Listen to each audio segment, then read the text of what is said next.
Depreciation. आज हम पढ़ने वाले हैं डेप्रिसिएशन क्या होता है, डेप्रिसिएशन कैसे कैलकुलेट होता है। ठीक है, तो आज का टॉपिक आपका यही रहेगा।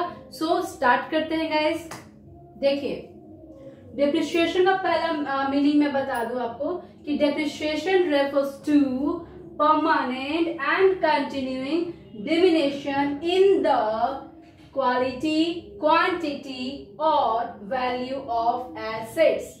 डेप्रिसिएशन जो होता है एक कंटिन्यू, एक परमानेंट प्रोसेस है कि आपका जो फिक्स एसेट्स है उसका जो रेट है वो क्या होते रहेगा, घटते रहेगा पर ईयर। ठीक है ना, जैसे उसका क्वालिटी में घटाव हो गया, उसका क्वांटिटी घट गया, या फिर वैल्यू ऑफ एसेट्स जो है उसका क्या हो जाएगा, उसका वैल्यू धीरे धीरे वो घटता चले जाएगा। इन शॉर्ट क्या होता है कि जब एक बिजनेसमैन या कंपनी या फर्म कोई भी ऐसा चीज जो है जब वो फिक्स एसेट्स अपने बिजनेस के लिए, कंपनी के लिए, फर्म के लिए यूज करता है ना, तो क्या होता है कि यूज करने से उसका जो वैल्यू होता है एसेट्स का वो धीरे धीरे क्या होता है, टाइम के अकॉर्डिंग जो होता है वो घटते चला जाता है।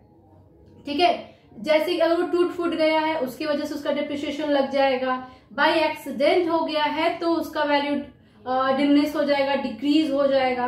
तो ये होता है डेप्रिसिएशन का मतलब। डेप्रिसिएशन जो है आपके फिक्स एसेट्स पे ही लगते हैं। ओके, आप ध्यान से यहाँ पे आप इसको जो है जो मैंने लिखा है वो प्लीज आप इसको रीड कर लो कि डेप्रिसिएशन का मीनिंग क्या है। ठीक है, बहुत ही शॉर्ट में मैंने बताया ताकि आपको और अच्छे से जो है ना क्लियर एग्जाम हो जाए।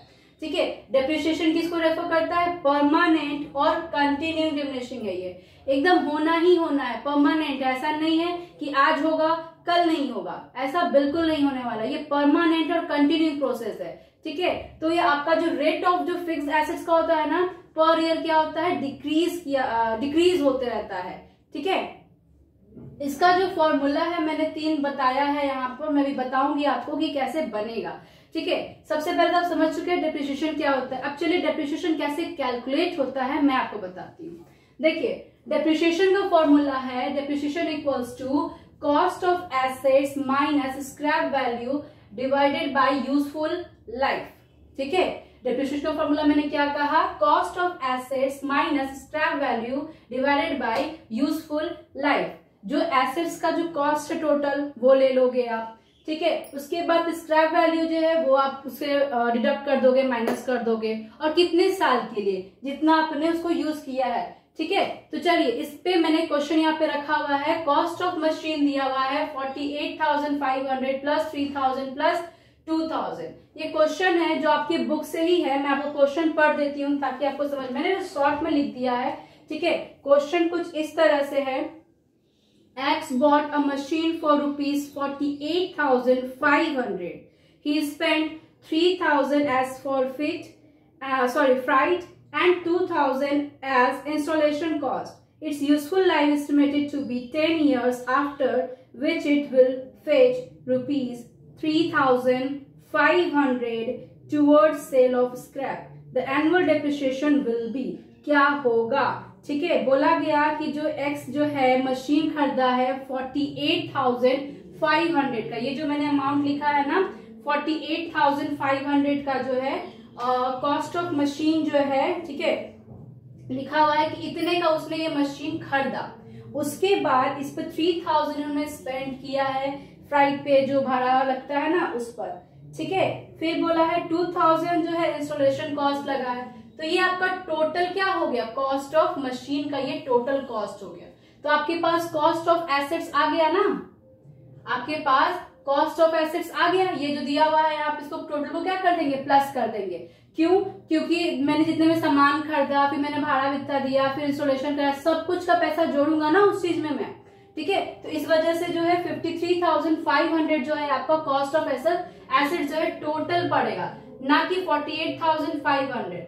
ओके, उसमें से माइनस कर देंगे हम लोग स्क्रैप वैल्यू को, जो कि बुक में गिवन रहता है, क्वेश्चन में गिवन रहता है 3,500 दिया हुआ है, तो माइनस कर दीजिए 3,500। यूजफुल लाइफ कितना है, 10 ईयर्स है।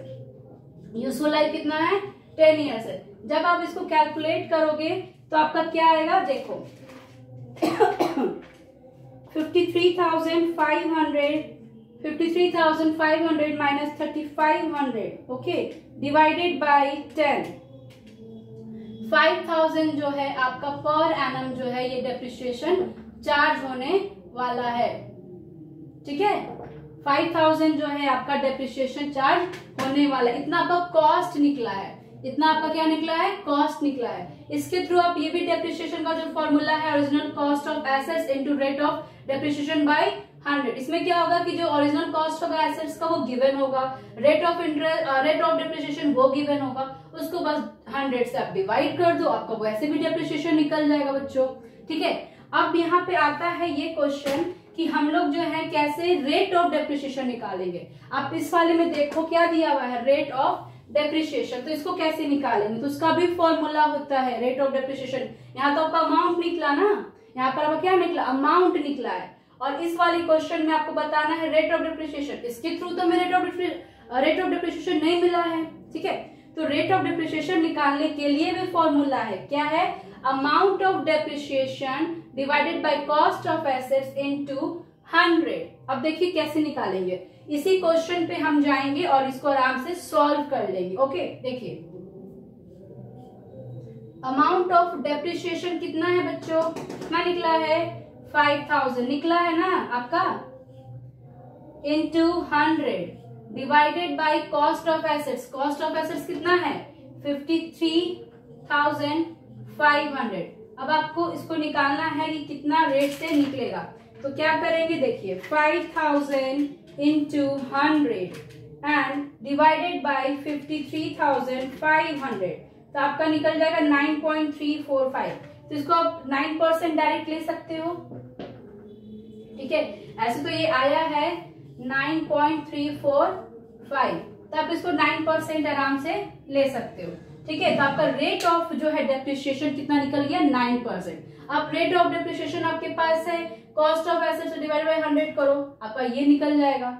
ठीक है, इस तरह से आप डेप्रिसिएशन जो है कैलकुलेट कर सकते हो इजिली, और आप ये तीनों फॉर्मूला से आराम से आपका जो है डेप्रिसिएशन निकल जाएगा। यहाँ पे डेप्रिसिएशन का अमाउंट निकलेगा जो पर एनम आपका होगा, एंड यहाँ पे रेट ऑफ डेप्रिसिएशन आप निकाल सकते हो कितने % से लगेगा पर ईयर। ठीक है, आई होप आपको ये वीडियो जो है समझ में आया होगा डेप्रिसिएशन के बारे में, एंड नेक्स्ट वीडियो में मैं आपको इसका जो मेथड है, स्ट्रेट लाइन मेथड और डिमिनिशिंग मेथड जो है मैं वो बताऊंगी। ठीक है, ये वीडियो आपके लिए भी बहुत सिंपल सा मैंने बनाया है ताकि आप अच्छे से इसको समझ लो। ठीक है, and thank you for watching.